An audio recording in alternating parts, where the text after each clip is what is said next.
Good morning, Les Klinger. What a treat to see you. Nice to see you, Barbara. It's summer. You're melting there in Scottsdale, but it's hot here too.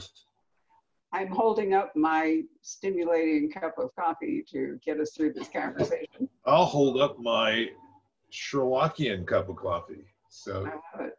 This one is actually from La Posada Hotel in Winslow, Arizona, where they sell this wonderful line based on the old Fred Harvey Santa Fe Railroad tableware. And so that is the image on this cup, which I really love. That's great.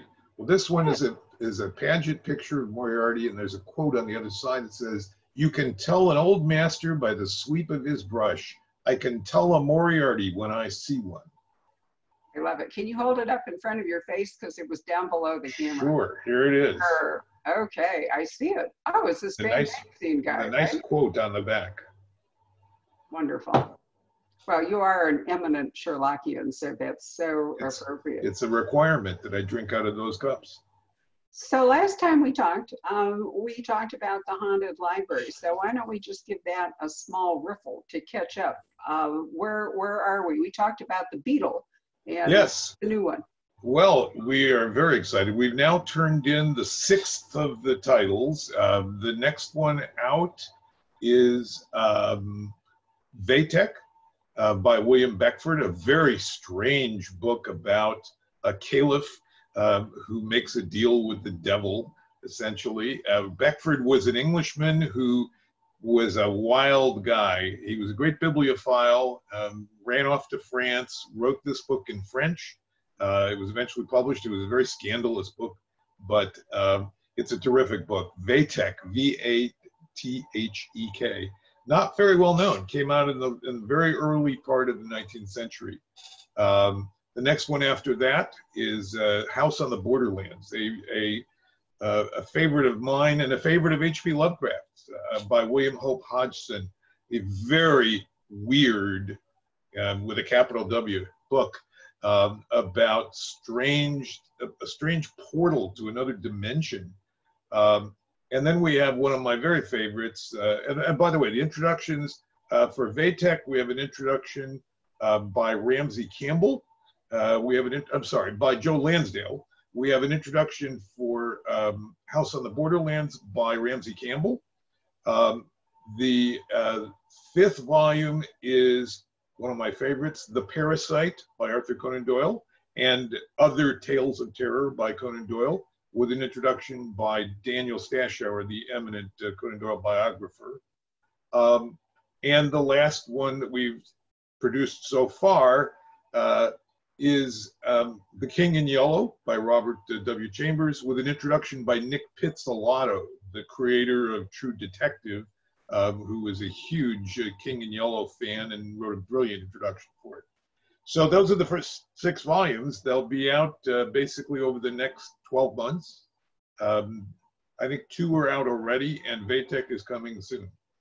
Beautiful covers, original covers, gorgeous covers. Vatek, I believe, is scheduled for July because they come out every other month and are alternating with the Library of Congress Crime Classic program, which we're about to discuss. But just to go back for a minute, this is a project on the Haunted Library of the Horror Writers Association. Yes. And you and Eric Guignard are together the series editors, right? Yes. And we kind of divide up the responsibilities. I basically drop in some footnotes. Eric writes an introduction, a short about the author. These, like the Library of Congress classics that we're going to talk about, these are aimed at a general market. We have further discussion questions. We have suggested additional reading. And so the hope is that these will appeal to both the educational market and people who are new to the classics of horror. And you have set them up really for book clubs if anybody wants to explore something different. And in fact, now that we've all learned Zoom, book clubs are taking on an interesting new dimension. My staff are running 3 of them now on Zoom out of the store. And they don't have geographical boundaries. It used to be that the people in the club had to show up at the store. Right. But now they can sign up, you know, for a Zoom invitation, which I think might very well broaden it. It's fantastic. We have a meeting, a monthly meeting of the Los Angeles chapter of the Horror Writers Association. And this last meeting, first of all, I attended. The meetings are 40 miles away from me, so I generally don't attend in person. That's an hour plus drive in Los Angeles. And we had a couple of people from New York come to the chapter meeting because they could, because it was on Zoom. I think this is a whole new, brave new world here. So. Well, it is, and many of the features I don't love, but I have to say that there are some definite pluses for it. So you mentioned cover art as an asset for the Haunted Library, and I'm going to hold up in front of my face let me see. To the right, there you go. All right, there it is. This is the second Library of Congress crime classic, and it is in fact the first mystery by C.W. Grafton, father of Sue Grafton, but in fact a crime writer and an inspiration to Sue, a crime writer in his own right. Yes. The first volume in the series was That Affair Next Door by Anna Catherine Green. That is set in 1898, I think. This jumps to the 1940s. The next volume that we're doing is Case Pending by Del Shannon, which is 1960. So in the first three volumes, we're already getting sort of the spread of time that we expect to continue to do in the series. This is not going to be all, quote, old. We're not going to do all 19th century crime fiction. We're going to do some early 20th century and some mid 20th century. We should talk a little, Barbara, about how this series came to be. It was your brainstorm. You basically said, as a loyal American, said, why am I just publishing British crime classics?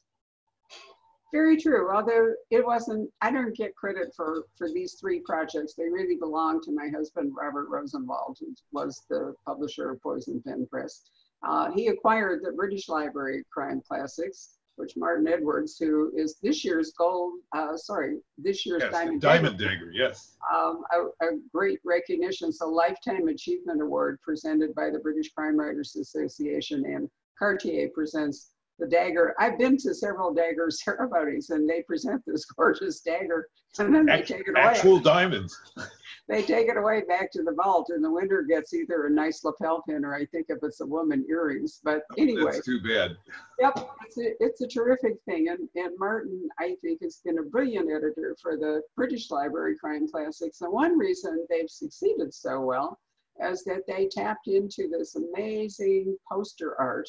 And I think that it is easily identifiable as a series to pull it together, but it also encapsulates, they've been able to match the covers to the contents of the books in some really helpful ways. So one of the reasons, Les, that I held this book up. Right, talk about the art. You could say a few words about the covers, and then I'd like to read a little bit of the introduction by Carla Hayden, the current Librarian of Congress, which I think would be terrific.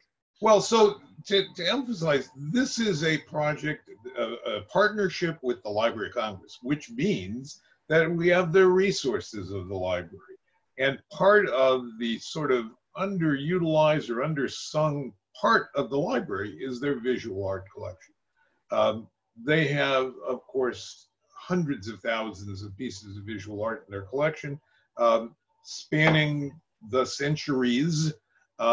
And they have devoted some effort to finding appropriate, interesting covers, very striking covers that are suitable for the book. These are not the original covers of the books, of course. These are interesting pieces of art that they found that they were using. So, when Rob and I went up to the library, I think it was the summer before last, might have been two summers ago, and you were with us, if I remember. We all went to view some of prints and photographs. And if you remember, I was an intern at the Library of Congress, so I was on a career track at the library that got derailed for various reasons, personal, nothing to do with the library, but really just being a single mother in Washington, D.C. was not working out very well for me. But the training I got at the Library of Congress, I think, has been hugely instrumental in the success of the Poison Pen bookstore, where we actually have 4 librarians, 1 retired and 3 part-time on staff.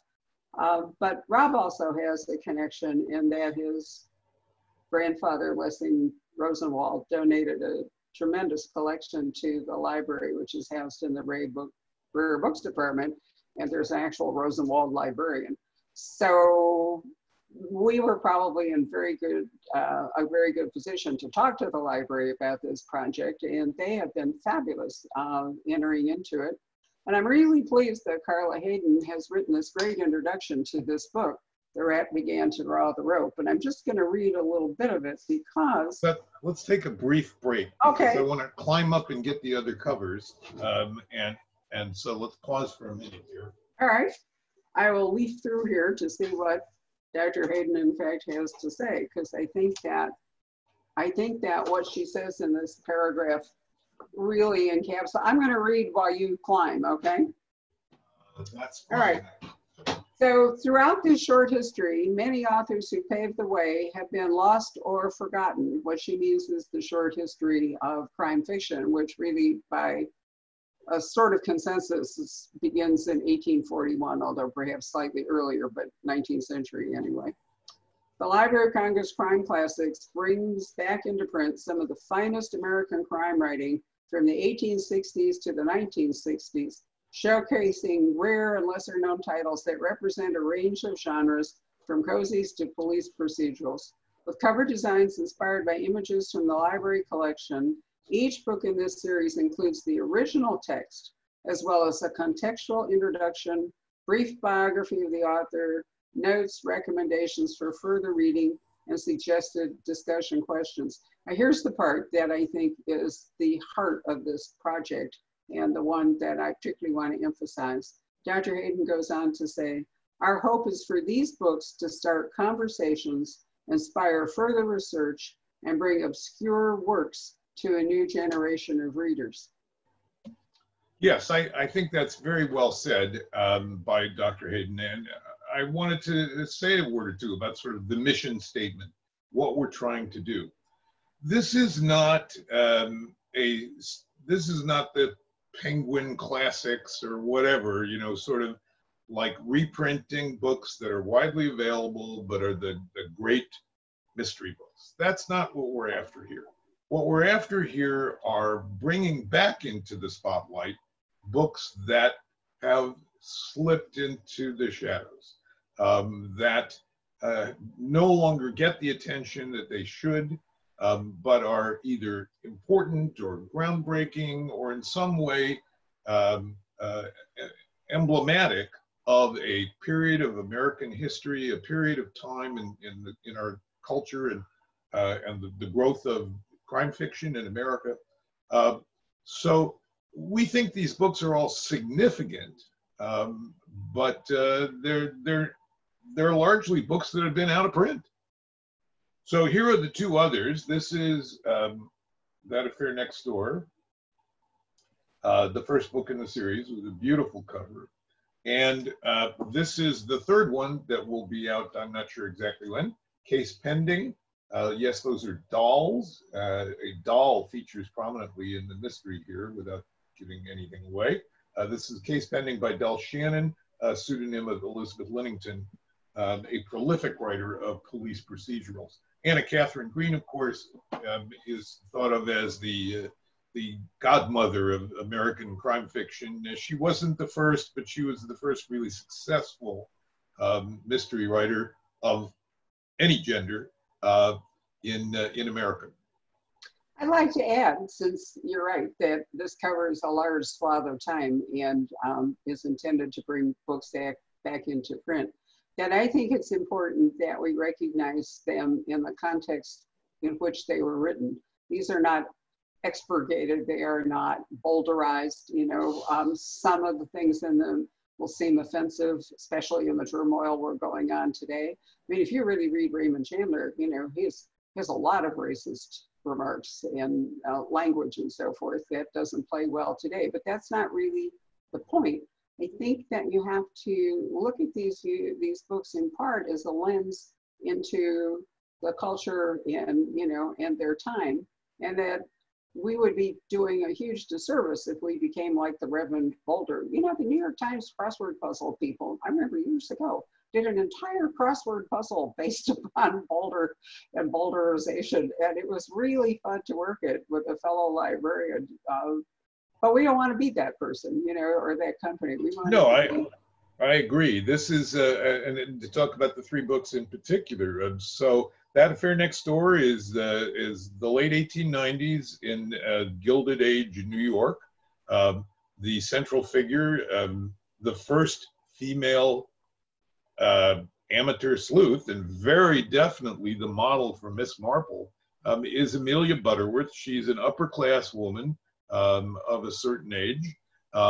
And she doesn't have much regard. There are no people of color to speak of in the story. There is a Chinese laundromat around that is briefly mentioned, and she says some not particularly nasty things, just sort of common bad words that we don't use anymore about them. She's not herself a racist. This is just casual racism, if you will. That doesn't make it any better, but it's the way it was.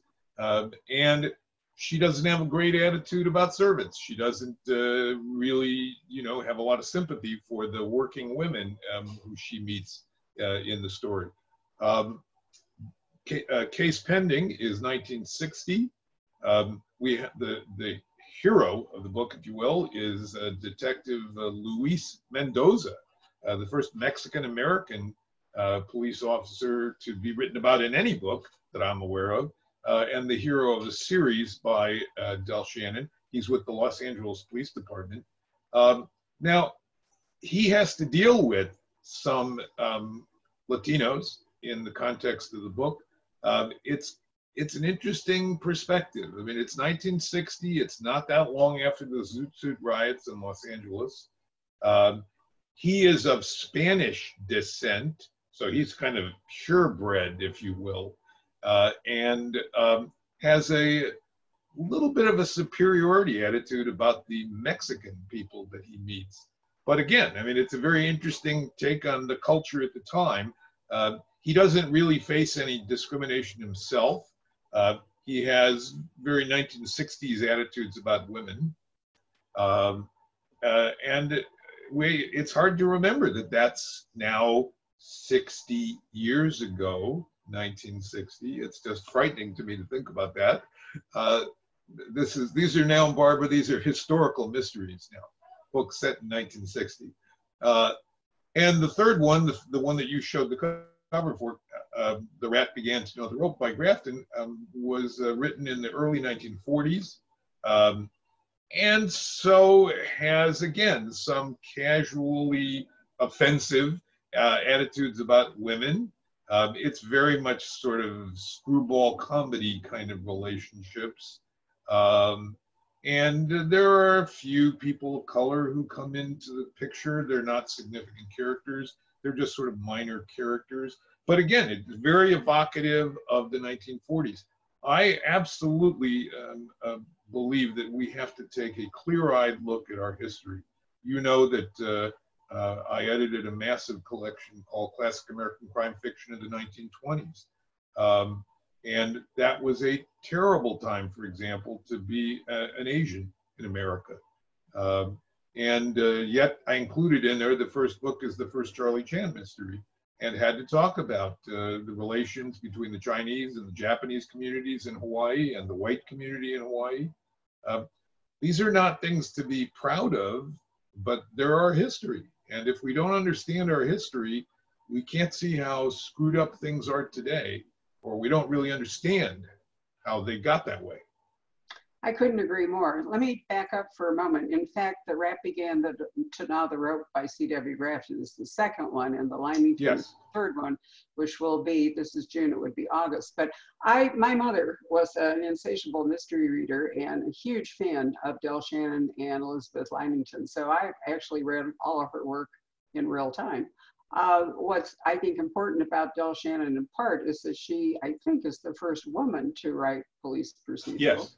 But the other thing that was always a hallmark of, remains a hallmark of her Luis Mendoza, is that it was a real police department where they worked at least 3, if not more cases. And there was maybe a lead case that was a thread that she drew through the whole structure of the book.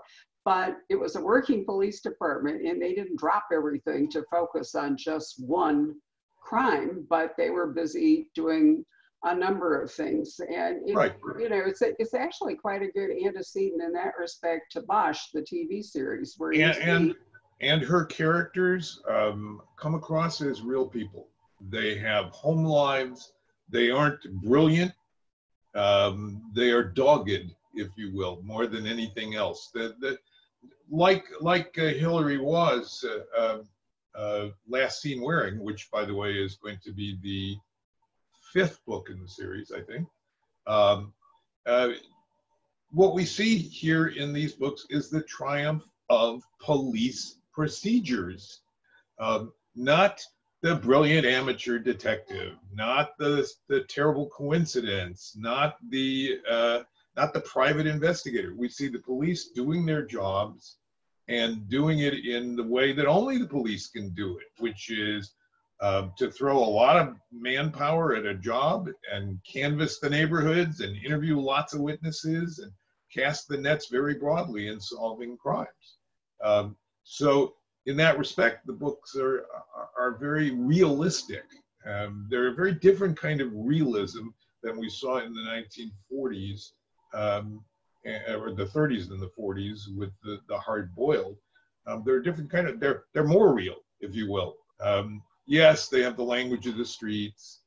Yes, they have ordinary people in them, not just some effete club of people hanging around at the mansion while a murder happens.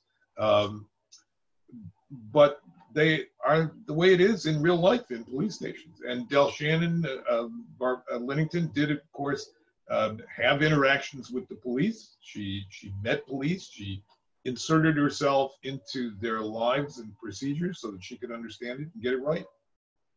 She did. I think her great strength, as you point out, was both characterization and plot. But let's talk about C.W. Grafton, because in point of fact, the lead character in The Rat Began to Gnaw the Rope is this kind of schlubby lawyer from Louisville, Kentucky. A man after my own heart. I was drawing no parallels, Leslie. He's short, he's a bit chubby, he can't ever find clothes that are comfortable for him. He's either in clothes that are too big or too tight for various reasons. And his principal asset is his dogged determination. Exactly. This woman brings him a case where she wants to know what is the value of shares of stock held in a company. Her father has died, and the head of the company in this small Kentucky town, which is basically a one company town, has offered to buy these shares back at what seems like an unrealistic price. And yes, unrealistically high, an unrealistically high price, exactly. which sets her spider sense tingling, and also our heroes.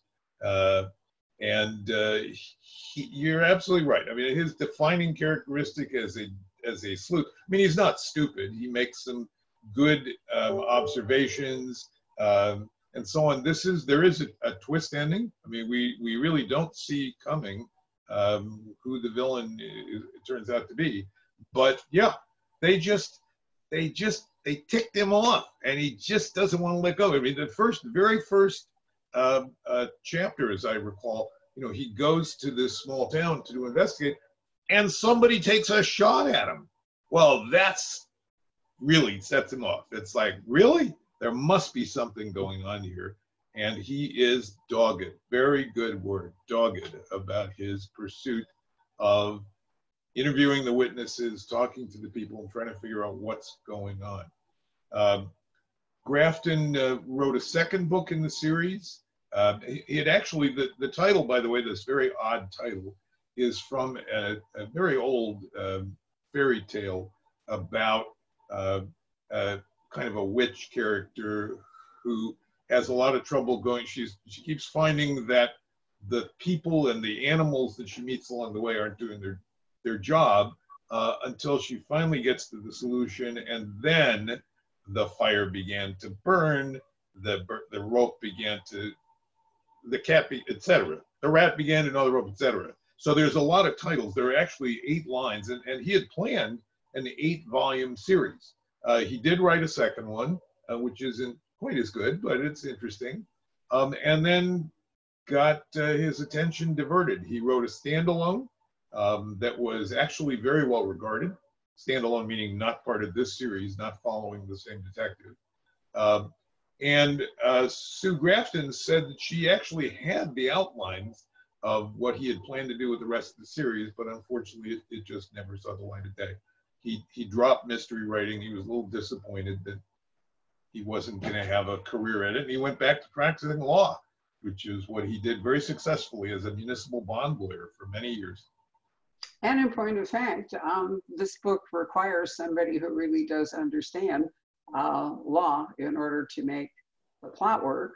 But the other thing about it I like a lot is that we've just talked about Washington, D.C., we've talked about Los Angeles. This is not an urban mystery, and so much crime fiction is really set in cities, but we're in Kentucky, which is borderline, south north, and basically most of it takes place in this small company town. So it's a regional mystery in that respect, which have become enormously more popular today. There are authors defined by their region or their city. I mean, you can think Sarah Peresky in Chicago, or Spencer in Boston, but I love books that have like North Carolina, Margaret Maron, her setting. Well, another defining characteristic of the book that I think was, and I tried to underline in my introduction as being Grafton's contribution to the genre, is humor. This book is funny. The character is very self-deprecating, and he's a funny guy. And this is sort of the beginning of the wisecracking PI, which was completely absent, really, from Hammett and Chandler. Those guys are so serious, and this, in a sense, took some. I mean, certainly, Grafton knew their work, and took some of those tropes and said, "Come on, guys, let's not take ourselves quite so seriously." And so, yeah. The character talks about that he's overweight and that his clothes don't fit and things like that. He's very self-deprecating and just a funny character. These are a little. If a murder mystery can be lighthearted, this is lighthearted. You also did a wonderful job annotating it, Les, and not the sort of footnote that just explains like a literary reference or something. But at one point, you translate money into today's terms to make it more comprehensible to the reader. Yes, I felt that was necessary to do, so that when somebody says, here's a 25-cent tip, the readers aren't going, wow, that was cheap. But also products. I mean, it just sort of, like any good book, I believe that the hallmark of a great book is that it's a mirror of its time. And so naturally enough, there are casual references to celebrities of the day, products that household products that just show up in various scenes and so on. And we don't remember the 1940s. We barely remember the 1960s.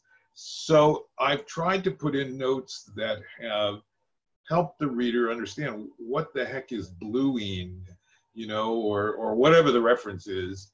And this is not intended to be a heavily annotated work, but I do add enough notes, I hope, to make the reader able to understand what's happening and what the heck the people are talking about.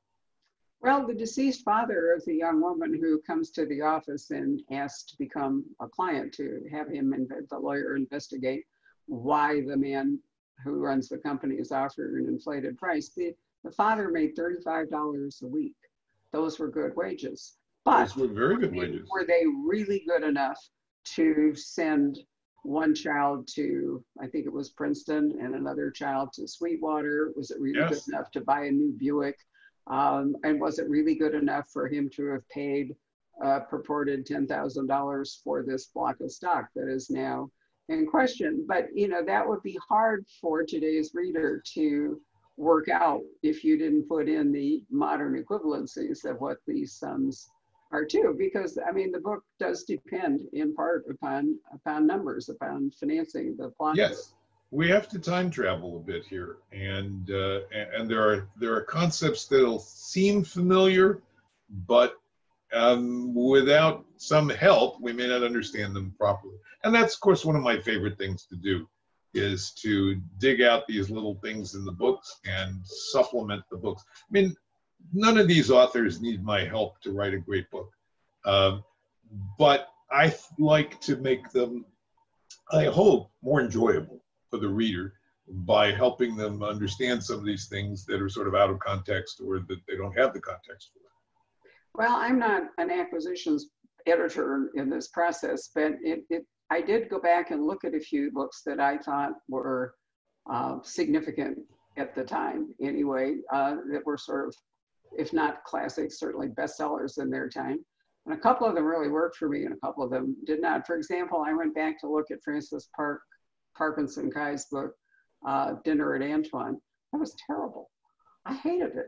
I remember thinking, you know, at the time I read it, how glamorous it was. And when I went to New Orleans, we had like breakfast at Brennan and dinner at Antoine and all, because, you know, it was a holdover, but not a book I think holds up at all. On the other hand, I'm going to say this because I really am determined we're going to publish it at some point. I'm an opera fan, and I got a copy of the Metropolitan Opera Murders by Helen Traubel. And Helen Traubel, for those of you who don't know her, was the foremost Wagnerian soprano of her day. She was once described as having a physique like a perfect bellows, way she was built, that, you know, the way her lungs and so forth sat on her hips, she was able to produce this astonishing sound, the breathing techniques.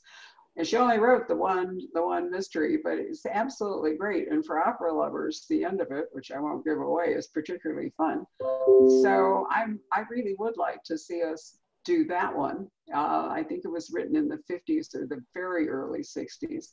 But it's interesting, you know, to think about which books that were important when we were young, or right, had some fame when we were young, which one of them has held up and which one of them has not. So it's interesting. The process has been, this is the Library of Congress, so there is a certain process in selecting the titles. I mean, generally how it works is I'm nominating candidates. I'm going through my own favorites, critics' favorites, award winners, etc., and putting up a candidate. The library has a group of readers who will read the books and say, wow, that was really boring, or we didn't like that book, and so on. And so we're skipping the ones that people just aren't liking. These are books that at least a handful of people seem to like a lot. The next book that we're doing is called Final Proof by the wonderfully named author Rodriguez Ottolenghi, a Sephardic Jewish dentist who lived in New York City, written right at the turn of the 19th century, the 20th century. And they're wonderful short stories about a pair of detectives, a professional detective and an amateur. They're just charming stories and fun to read, fun to edit, and fun to annotate. So we're trying to choose books that have significance, but also books that readers will actually enjoy reading.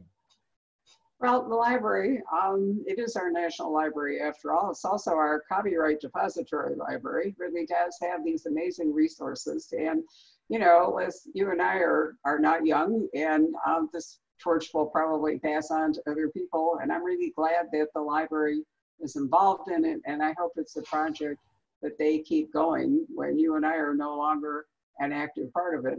So I think that's a great goal. I love the series. As a kid, I mentioned the Penguin Classics before. I was always hooked on the idea of series, books that looked similar, that could line up on a shelf, and I'd just be proud of having that series. And that's kind of what we pitched to the library, and I think they got it. And I'm very, very proud to be associated with this series, and so glad that you invited me to hop on board. well, you were the obvious choice, and I'm delighted that you were able to incorporate us into all the other things you do, which is amazing. And that's really about, I think, all I have to say about it. Do you have anything you want to add? No, I think I would encourage readers to check out these books, buy them, or you can probably find them at your local library. They are also available as ebooks. We hope you enjoy them. Don't think of this isn't a chore. Don't be scared away by the word classics.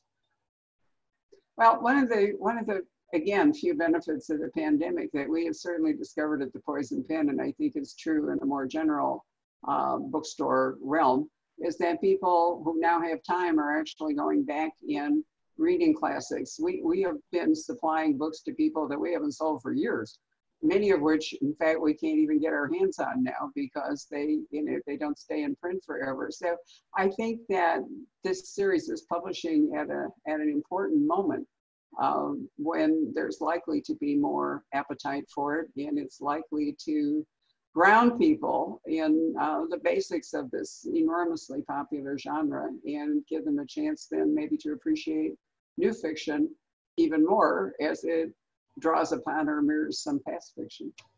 Timing is everything. It really is. Thank you, Les. Bye. My pleasure, Barbara. Take care.